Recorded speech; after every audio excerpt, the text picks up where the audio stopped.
शेतकरी संघर्ष संघटनांनी शुल्क कर्जमाफी अभियान आजचा बेमुदत आमरण उपोषणाचा 6वा दिवस। सदरील बेमुदत आमरण उपोषण हे जिल्हाधिकारी कार्यालय नाशिक यांच्या कार्यालयासमोर चालू आहे। उपोषणार्थी सुधाकर मोगल, शुभांगी निकम, यशवंत आठवे आहेत। तसेच संजय ठोंबरे, कपिल बागुल, मनोज वाल्मिकी, गोविंद पोले, विशाल जोशी, कयूब शहा, संदीप कापुरे, जगदीश पेंडिकेकर आदी या उपोषणास उपस्थित असल्याची खात्रीलायक वृत्त तेच हाती आले आहेत। प्रशासनाने 6व्या दिवशीही काही दखल घेतलेली दिसून येत नाही। आज प्रशासनाचा जाहीर निषेध करणार असल्याचे खात्रीलायक वृत्त नुकतेच हाती आले आहे। आवाज जनतेचा न्यूजसाठी प्रतिनिधी शेख शफीक मनियार।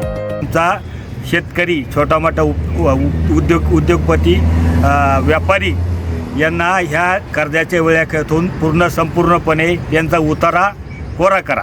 दुसरी महत्त्वाची मुद्दे अशी, भारताच्या पंतप्रधानाला एकच मत देण्याचा अधिकार आहे। आम्ही त्या मोठमोठ्या उद्योगपतींचा त्यांना एकच मत देण्याचा अधिकार आहे। आम्ही भारताचे अन्नदाते असून आमची एवढी हालत का करते सरकार? आम्ही भारताचे नागरिक, आम्हाला एक मताचा अधिकार आहे। उद्योगपतींना एक मताचा अधिकार, त्यांचे कर्ज राईट ऑफ करतात। आम्ही तर देशाचे अन्नदाते, आमची का बरं तुम्ही अशी हालत करू राहिली? या अनुषंगाने आजपर्यंत अजून आमचा 5वा दिवस आहे आजचा, तरी प्रशासनाने आमची कुठलीही दखल घेतली नाही आणि शेतकऱ्यांचा पूर्ण उतारा कोरा झाल्याशिवाय आम्ही इथून उठणार नाही, हे आजच छातीपणे सांगतो। आणि दुसरा मुद्दा असा, लाडक्या बहिणी मतदानासाठी या राजकीय नेत्यांनी इतकं डोक्यावर घेतलं आणि हेच नालायक त्या लाडक्या बहिणींचे घरं लॉक करून या बहिणी रस्त्यावर लज्जास्पद टॉयलेटला बसतात। ही लाज ह्या नालायकांना वाटत नाही, हा एक मुद्दा। आणि शेतकऱ्यांचे 1-2 लाख रुपये कर्ज या आरामखोरांनी यांच्या संगणकाने बँकेने 2 लाखाचं कर्ज ते 10 लाख रुपये करून ठेवलं। त्याला कारण एकमेव आहे। दुसरं कारण असं आहे की त्याला मेन कारण सर्व सरकारच्या चुकीच्या धोरणामुळे आमचे दिवस आले। शेतकरी आजही राजा आहे आणि उद्याही राजा आहे। तो 1 रुपये कोणाचं बुडवणार नाही, त्याची एवढी शाश्वती आहे। कारण सरकारला एकच विनंती, फक्त तुम्ही शेतीमालाच्या संदर्भामध्ये कायमचा हस्तक्षेप थांबवा। तो आजही देशाचा राजा आणि उद्या आहे, त्याची नियत नाही आहे 1 रुपये तो कर्ज कोणाचा बुडू शकत नाही। कारण आमचे पहिला मेन मुद्दा की तुम्ही सहकारी साखर कारखान्याची विल्हेवाट लावली। तो सर्वसाधारण शेतकरी ऊस लावायचा, ऊसातून सोसायटीच्या मार्फत, बँकेच्या मार्फत त्याचं काढून त्याचं कर्ज परत येऊन जायचं। पण तुम्ही त्याचं मूळ नाक दाबल्यामुळं त्याच्यावर आज डायरेक्ट आत्महत्येची वेळ आलेली आहे आणि बरेचसे शेतकरी त्याच प्रतीक्षेत आहे। अजूनही तरी सरकारने आमचा अंत पाहू नये। ह्यापुढे जर पाहिला त्याचे परिणाम सरकारला 100% भोगावं लागले। आणि जोपर्यंत शेतकऱ्यांचा, सर्वसामान्य उद्योगपती, गोरगरीब व्यापारी, छोटे मोठे यांचा जोपर्यंत कर्ज राईट ऑफ तर सोडा, पण यांचं जोपर्यंत कर्ज माफ होत नाही तोपर्यंत आम्ही इथून उठणार नाही। आणि याच्यापुढे सरकारला फुल इंटिमेशन देतो। याच्यानंतर सरकारनं जर आमचा अंत पाहिला याचे परिणाम 100% सरकारला भोगावाच लागणार, म्हणजे लागणार।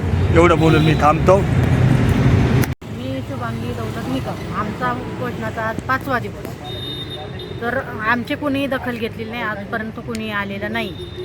तर आमचं असं म्हणणं आहे की जे तुम्ही लाडक्या बहिणींना 1500 रुपये देता, त्याच लाडक्या बहिणीचं तुम्ही घर हिसकावून घेताय, तिला पोलीस बंदोबस्तात तिला घराच्या बाहेर काढताय।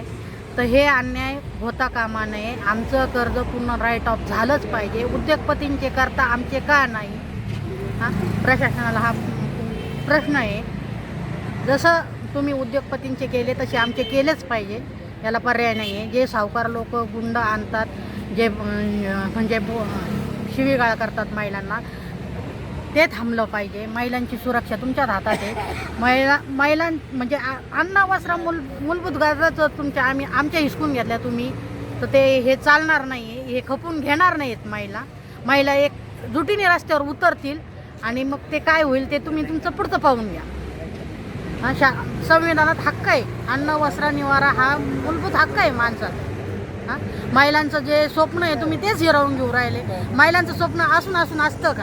एक आपलं छोटंसं घर, छोटासा संसार, मुलं बाळ, नवरा, तेच तुम्ही देशोधडीला लावलेले आहेत। याच्यामुळं निर्वसनी बनले, संसार उद्ध्वस्त व्हायला, पोरांचं नुकसान व्हायला, काही काही महिलांचं आता फी भरायला पैसे नाही. त्यांचं म्हणजे पूर्णच डिस्टर्ब झालेलं आहे ना सगळं आयुष्य. ते कुठंतरी थांबलं पाहिजे आणि आमचं कर्ज राईट ऑफ झालंच पाहिजे. त्या जोपर्यंत होणार नाही तोपर्यंत आम्ही उठणार नाही आणि याचे परिणाम पुढं जे तीव्र रूपात होतील त्याचे परिणाम तुम्हाला भोगावं लागतील. सरफेसी नावाची आजची कारवाई छोट्या मोठ्या आमच्या शेतकऱ्यांनी, छोट्या मोठ्या उद्योग व्यापाऱ्यांनी या शहरांमध्ये घरं घेतली आणि त्या घरात ते 30 वर्षाची पेड असताना 3 कर्ज NPAत गेलं. कर्ज NPAत गेलं तर लगेच तुम्ही सरफेसी कारवाई करून त्याला पोलिसांच्या मदतीनं, महसूल यंत्रणेच्या मदतीनं घराबाहेर काढलं जातं. आणि त्या घरामध्ये तो एकटा कर्जदार आहे का? त्या घरामध्ये महिला आणि त्या महिलांना सरकार लाडकी बहीण म्हणून पैसे देतं आणि त्याच लाडक्या बहिणीला घरात बाकी राहायचं नाही. लाडक्या बहिणींनी रस्त्यावर लज्जास्पदरित्या स्नान टॉयलेट करण्याची वेळ सरकारने आणली. मग कर्ज करारात तुमची हमी आहे ना? का हमी आहे? जर तुम्ही कर्ज आम्हाला दिलं नसतं, जर तुमची हमी नसेल, तुमचे पोलीस देणं बंद करा. तुमचे पोलीस महसूल यंत्रणेचे जिल्हाधिकाऱ्याने आदेश देऊ नये. म्हणजे तुम्ही तिकडे असे कायदे करायचे आणि एकतर्फी कायद्याची कुऱ्हाड आमच्यावर चालवायची. हा कलम कसाईपणा बंद करा आणि आमचे कर्ज उद्योगपतींप्रमाणे राईटअप करा. एवढाच इशारा या प्रसंगी या आंदोलनाच्या निमित्तानं देतो. शेतकरी संघर्ष संघटना, स्वाभिमानी शेतकरी संघटना आणि निःशुल्क कर्जमुक्ती अभियान संघटना या 3 संघटना या ठिकाणी या आंदोलनामध्ये उतरून या ठिकाणी कर्ज राईटअपची मागणी करते आहे. याच्यासाठी खासदार राजू शेट्टी साहेब, बच्चू कडू साहेब हे वरिष्ठ वरचं काम ते आपण त्यांच्यावर सोपवणार आहे. महाराष्ट्रव्यापी आंदोलन त्यांच्या माध्यमातून आपण या ठिकाणी करणार आहे. आणि जर आमचं कर्जाचं राईटअप केलं नाही तर सरकारच्या छाताडावर महाराष्ट्रव्यापी आंदोलन उभं करून हे कर्ज राईटअप केलं जाईल. आणि जोपर्यंत आम्हाला आश्वासन भेटत नाही इथलं, तोपर्यंत आम्ही इथून हलणार नाही. जय हिंद, जय महाराष्ट्र. करायचं आहे लाईव्ह कार्यक्रम किंवा आहे कसले आंदोलन, जनसामान्यापर्यंत पोहोचेल आपला हक्काचा आवाज जनतेचा. बातमी व जाहिरातीसाठी संपर्क करा स्क्रीनवर दिलेल्या नंबरवर.